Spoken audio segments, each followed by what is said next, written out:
Got it. Thank you. And I've been pushing, by the way, everyone, I've been pushing John to pitch for a really long time, and finally he has agreed. So I'm actually really excited about his tech. So this is a good one. Yep. Yeah, appreciate that, Jim, and thank you all for being here to listen. My name's John Francis, and coming at this from the company Microscape.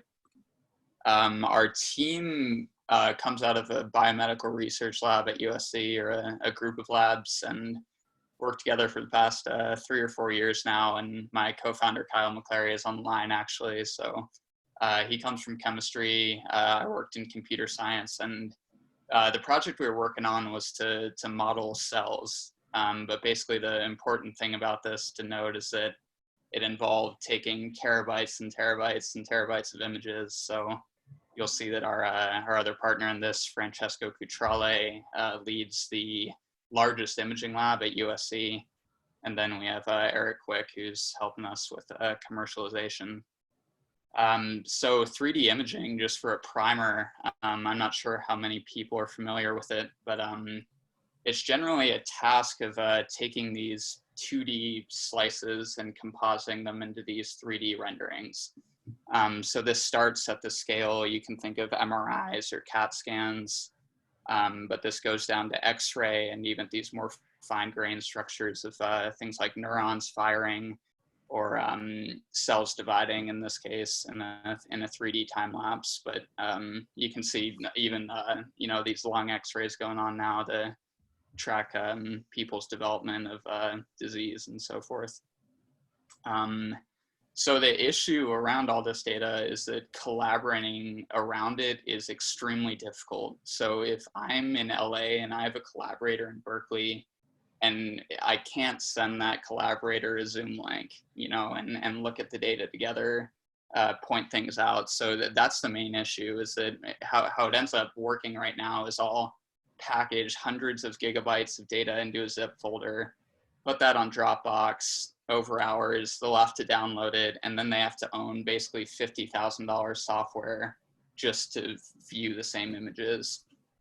So this limits basic communication sharing in science and even with the general public, really, and then limits these kind of more advanced applications you might imagine around telemedicine and remote surgery and so forth. So our aim is to build up a portal that opens this 3D data around the world. And this doesn't need to be biomedical. That's just our focus right now. But our we're targeting researchers mainly, but then publishers, educators, and even entertainment, ultimately.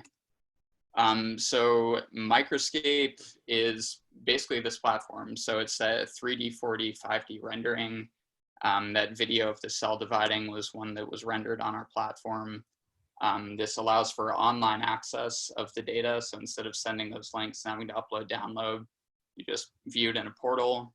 And then it also allows for these sorts of kind of more next generation features like multiplayer collaboration and even these AR, VR, mixed reality applications that are interesting for some people. So you can imagine this as basically the YouTube of 3D data, just trying to open this stuff up and speed up biomedical telecom in general around this 3D data. So our customer, you can imagine basically anybody doing research in universities for one, but then also in industry. You can imagine there's all sorts of people who are just looking for quicker ways of doing interactive 3D, as opposed to even radiologists, scrolling through slices of MRIs.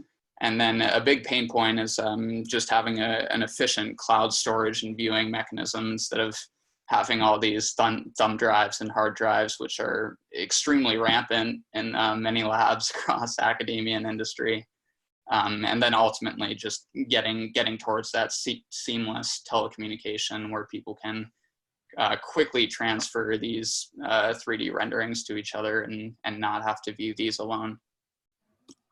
Our traction so far, so we were tracking early progress by uploaded images. So just trying to see how many different types of data can we ingest and display in a way that's satisfactory. So we're up around 2 terabytes right now. We've given hundreds of demos to professionals and researchers. talking about features and image quality. And then we have a provisional patent on our rendering scheme, which allows us to do these sorts of online applications. The partnerships we have are almost entirely within USC right now, but they've been great to us, and it's been a good backyard to play in. So that's USC Stem Cell, and then a number of imaging centers, and even some quantum simulation labs that again just kind of speaks to the wide variety of data that we can provide solutions for. So that's basically it. We are in a funding round, looking for pre-seed pretty much, and our operating costs aren't too severe since it's software, but definitely helpful to build out the team, especially on the cloud application side. So that's pretty much it, and feel free to reach us at that email down low, and that's our website as well, microscape.info. So thank you, and happy to take any questions. All right. While questions come through, I've got a question for you. From an imaging point of view, are you looking at other applications outside of telemedicine or just renderings for doctors? Is there an opening in other areas of cellular imaging, I suppose, rather than whole body? I mean, I saw Lorenzo smiling a lot during your presentation. I would suggest that maybe some electron microscopy might be another area that you might look at.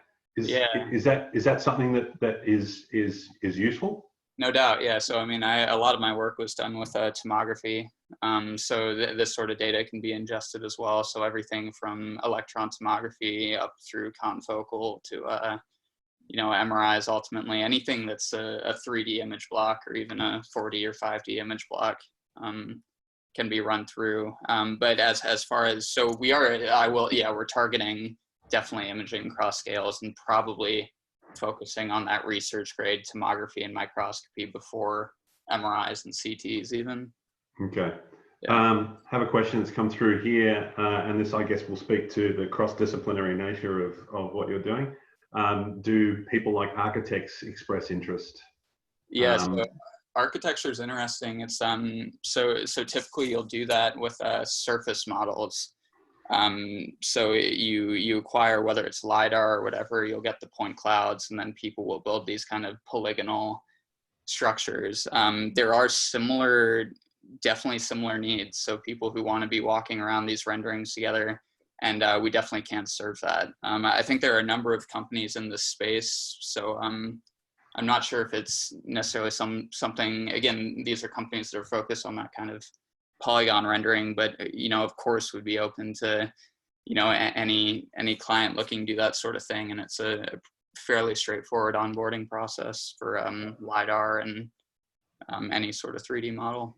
Related to that, is there a possibility around you could pass some data for open science or citizen science?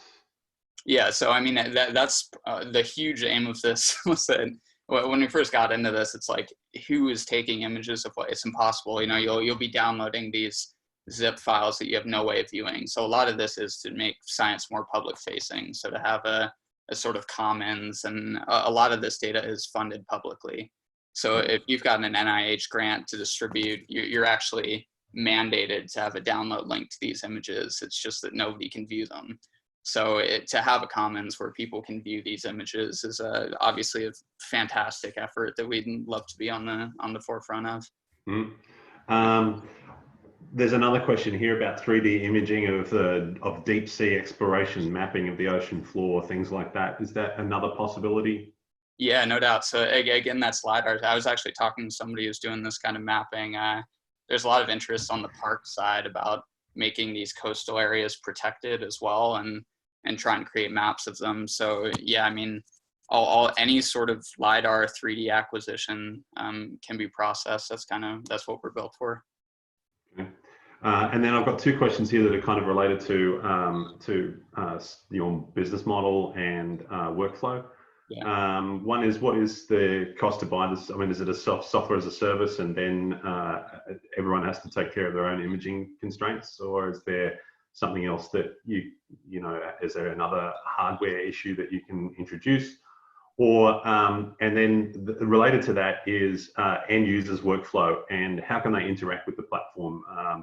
The person who's asking this question is often interested in things like telemedicine and digital health. Great. Yeah. So the business model is software as a service. So we're imagining a monthly subscription model that's tiered based on the amount of data you're uploading, basically. So the size of the private library that you want to maintain. So we're looking at something. So pricing model, it's a pretty wild range we have to work between. So at the upper end, you have people paying for things like Amaris. It'll be 60,000 upfront, and then somewhere around 12 or 15K recurring annual. That's, you know, so that's kind of the upper bound we're looking at. The lower bound is a freemium, you know, where you have something where you're allowing people to upload within the range of I don't know, something like 500 megabytes, and then anything after that we'll price them in another tier. The interaction with the platform, so it's basically you're